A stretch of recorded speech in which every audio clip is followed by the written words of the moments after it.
Have you ever opened a drawer, looked inside, and felt a quiet wave of guilt or grief or just a strange tiredness?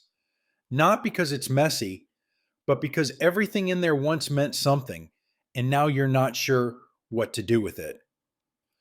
Today, I want to share with you three gentle decluttering secrets that quietly transformed how I live in my small home after turning 60. This isn't about throwing everything away, it's about making space for the life you're living now without losing what still matters. These aren't rules, they're small shifts that bring peace, clarity, and grace into your everyday space. A few years ago, I visited Eleanor, a soft spoken woman of 74, living alone in a tiny memory filled cottage. Her home wasn't messy, but it felt heavy. Her husband's books still lined the hallway. Her grown son's baby shoes sat quietly on a shelf. Even old grocery lists, yellowed with time, clung to the fridge door like pieces of a past too precious to touch. We sat for a while without saying much. Then she looked at me, almost whispering, "I don't want to live in a museum of my past, but I'm scared I'll forget if I let go." I didn't suggest she declutter. We just started together with one shelf, one object, one moment. She didn't lose anything that mattered. She simply made room for today. Let me ask you something gently. Have you ever spent a whole afternoon trying to make a shelf look tidier, moving things from one box to another, labeling, stacking, only to stand back and feel not proud, not lighter, just tired? You're not alone. I've seen it over and over again, especially in small homes, homes like mine and maybe like yours. We reach for organizing tools, containers, bins, drawer dividers, because we think, maybe if I just put it all in order, I'll finally feel in control. But here's the truth I learned the hard way. You cannot organize what your heart has already let go of. When you live in a small house, every inch matters. Every shelf, every drawer, every corner has a job to do. And if it's filled with things you don't love, don't use, or don't even recognize anymore, then all the labeling in the world won't bring you peace. I remember visiting a woman named Ellen who lived in a tiny but charming two-bedroom cottage just outside St. Paul. She was 71 at the time, still active, still witty, always baking something when I came by. Her kitchen was immaculate, truly. Every drawer had a labeled container. Every shelf was lined with contact paper and bins. Her linen closet looked like something out of a magazine. But as we sat down for tea, she looked at me with that quiet kind of tired smile and said, "Robert, I've spent years getting this house in order, but I still don't feel at ease. I'm just shuffling things around, not really letting anything go." That sentence stayed with me. So I asked, "Ellen, can we just open one drawer together?" She agreed. It was a utility drawer in her hallway, perfectly organized. Inside, 5 rolls of ribbon, a dozen old birthday cards, wrapping paper, scissors, decorative tags, tissue paper, bows. "When's the last time you wrapped a gift?" I asked. She looked at the paper and then at me and said softly, "I think when my granddaughter turned 10. She's 24 now. I just held on to it. It felt like a part of me."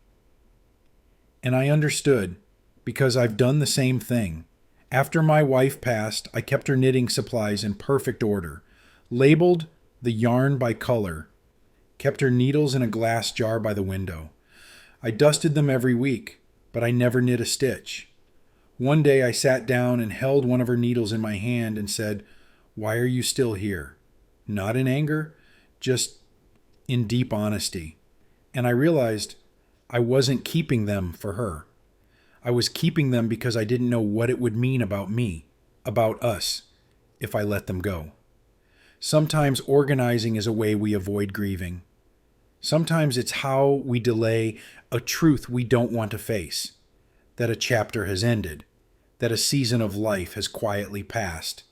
And it's okay to thank it and make room for the one we're living now. Ellen and I went through that drawer.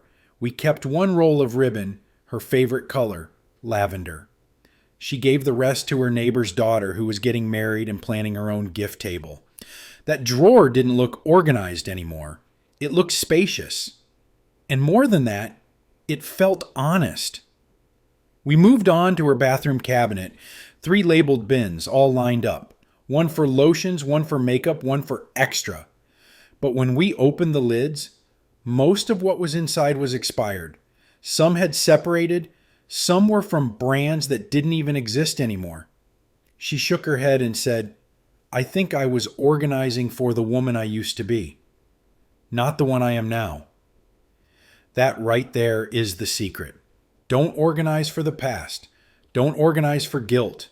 Don't organize for someone you're afraid to disappoint. Organize for the woman you are right now, who you've become, what you truly need today, not 10 years ago. You see, the older I get, the more I believe. Decluttering isn't about getting rid of stuff. It's about removing the weight you didn't realize you were carrying.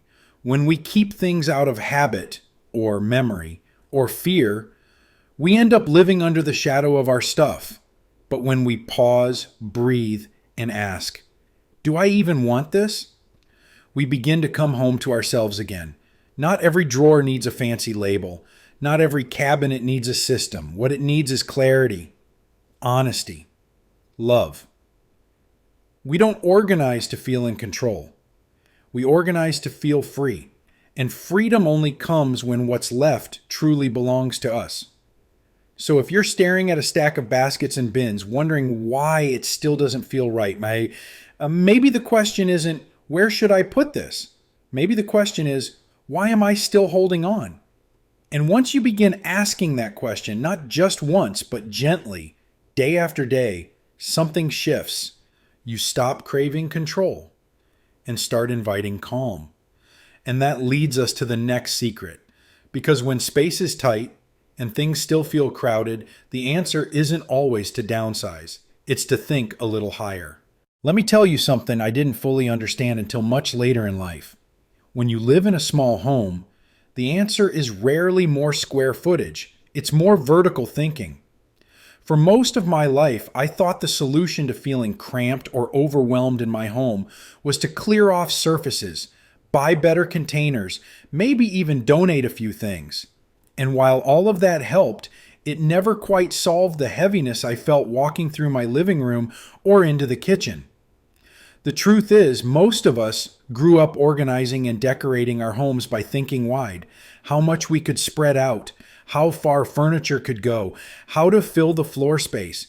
But when you move into a smaller home, especially later in life, that way of thinking starts to work against you. The table feels crowded. The countertops disappear beneath piles. And every time you bring something new into the house, it seems to land in the exact wrong spot. I remember working with June, a lovely 74-year-old woman who had just moved into a 1-bedroom cottage after her husband passed.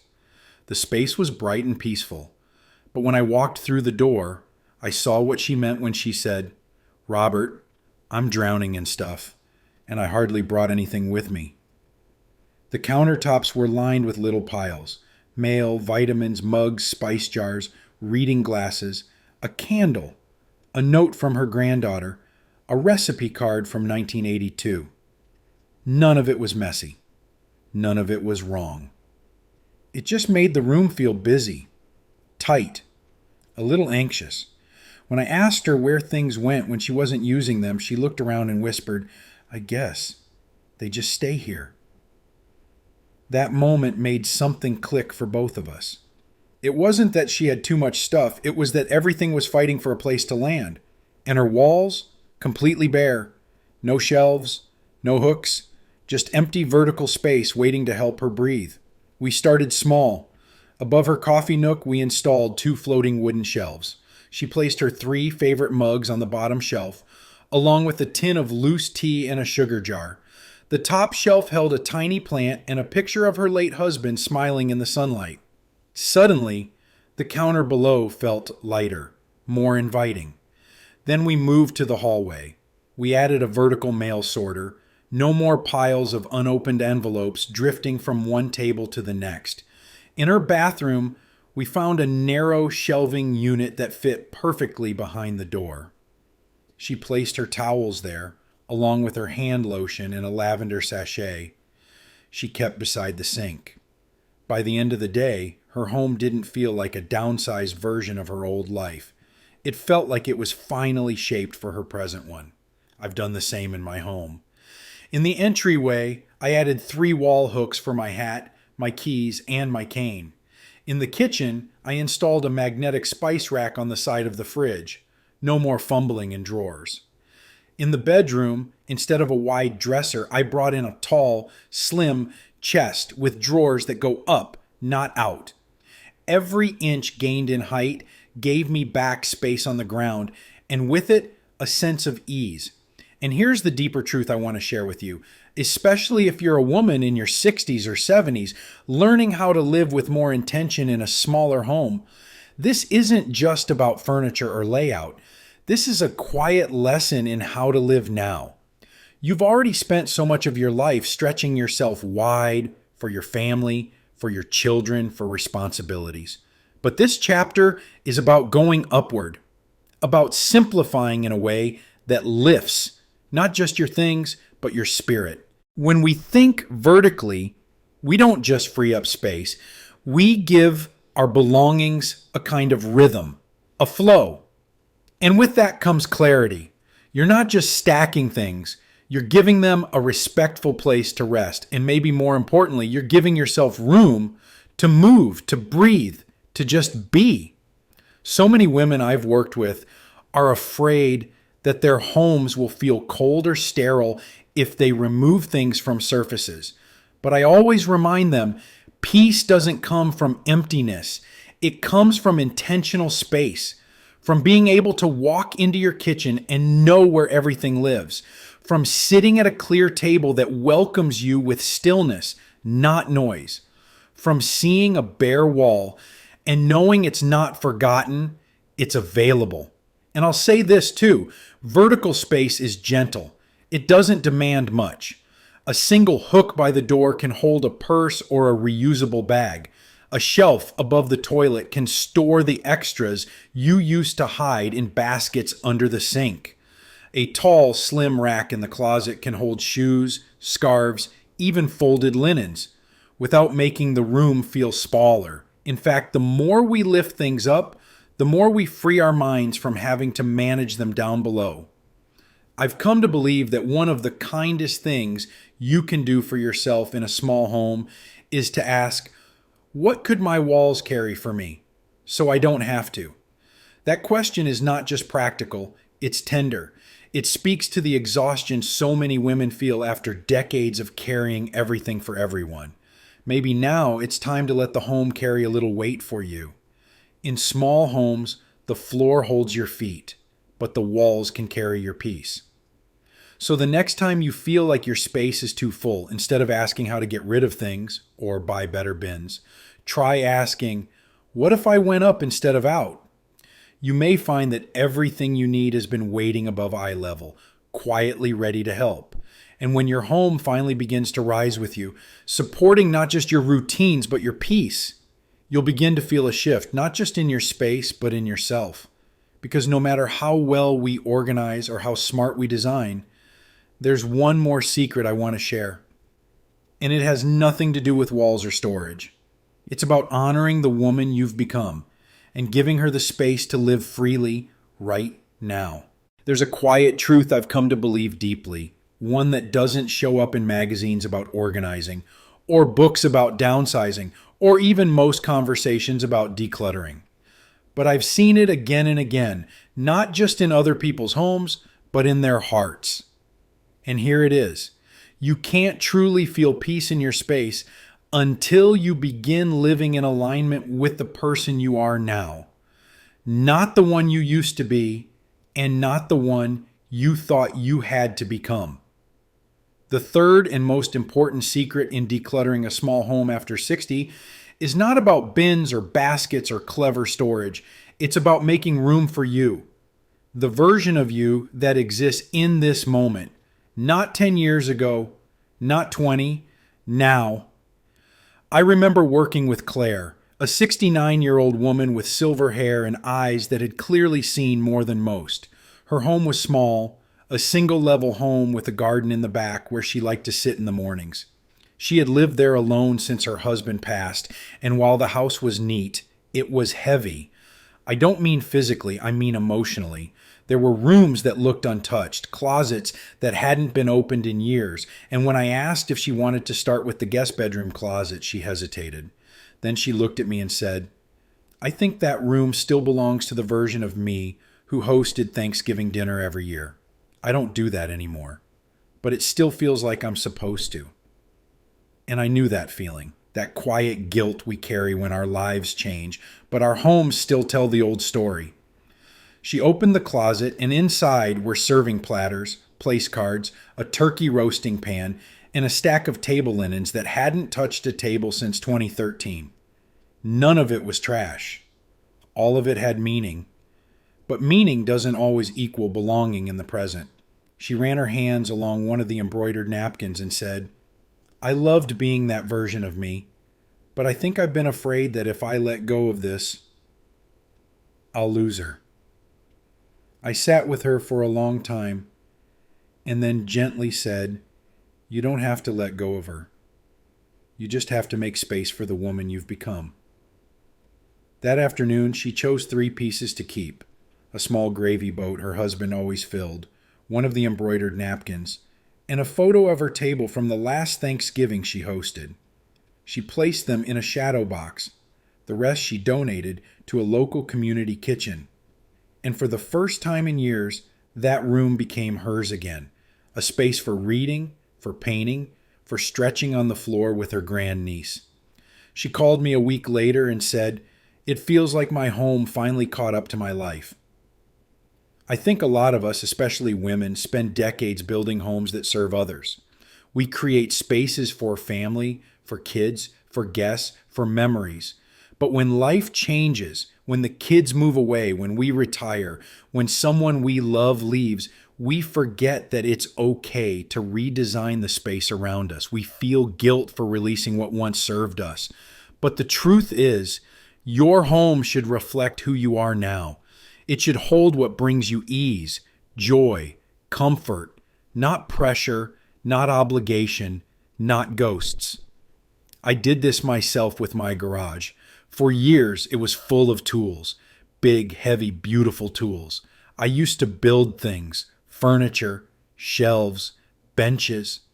After arthritis took most of the strength from my hands, I kept telling myself I'd use them again someday, but someday never came. And every time I walked past those tools, I didn't feel inspired. I felt shame. I felt like I was failing the man I used to be. One day, I opened the door, sat in a lawn chair in the middle of that dusty garage, and said out loud, "You were useful. You were loved. But I don't need you anymore." I donated the tools to a trade school. I kept one hammer, just one. And now, that garage is a place where I keep my garden gloves, a folding chair, and a radio I listen to jazz on in the evenings. It's not the space it used to be, but it's mine. Now. And it fits. Decluttering isn't about letting go of who you were. It's about making room for who you're finally ready to be. So if you're looking around your home and seeing pieces of a woman you used to be, a career wardrobe you no longer wear, a sewing machine you haven't touched in years, a pantry full of baking supplies for holidays you no longer host, let yourself pause. Not to judge, not to force yourself to throw it all away, but to ask gently, does this serve the life I'm living now? Or am I holding it to keep something alive that no longer asks to be carried?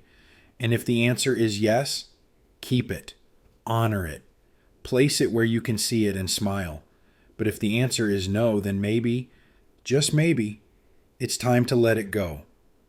Not as a loss, but as a quiet gift to yourself. You've earned this chapter. You've earned ease. You've earned a home that supports the woman you are, not the woman the world asked you to be. We don't declutter to erase our past. We do it to give our present a place to finally exhale.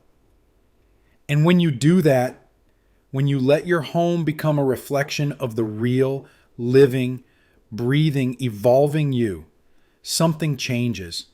The silence becomes restful. The corners feel gentle. And the woman in the mirror, she looks a little more at peace. And maybe now we've come full circle.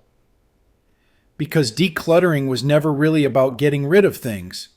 It was about coming home. And in the quiet space you've made, on your walls, in your drawers, and most of all, in your heart, there's finally room to rest. Maybe you've watched this video and somewhere along the way a little voice whispered, I could never let go of that.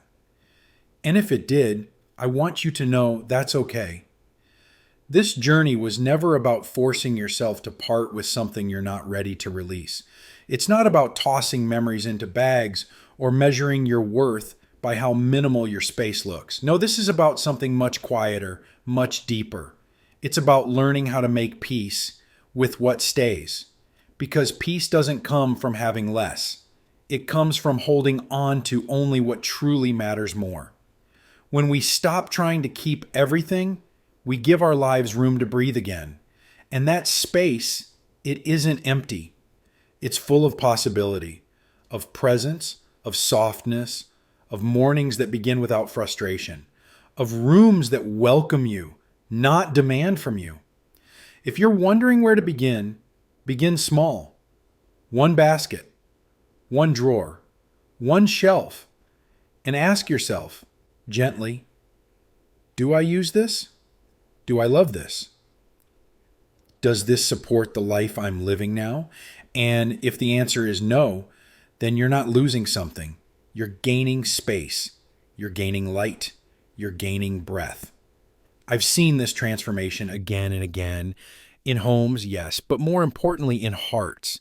There's something profoundly healing about deciding that you, just as you are today, deserve a space that supports you, that reflects you, that makes room for now. And if something in this video touched you, a moment, a memory, a quiet truth, would you tell me in the comments? Maybe you were reminded of a room you've been avoiding, or a drawer you haven't opened in years. Maybe it brought up a smile or a sigh. I'd truly love to hear your story. I believe we heal in conversation, and sometimes sharing is the first step to clearing space inside us. And if this video brought even a little peace to your day, share it with someone you love, maybe a sister or a dear friend, or someone who's been quietly overwhelmed but hasn't found the words to say so. Because the best kind of decluttering doesn't happen in drawers or closets.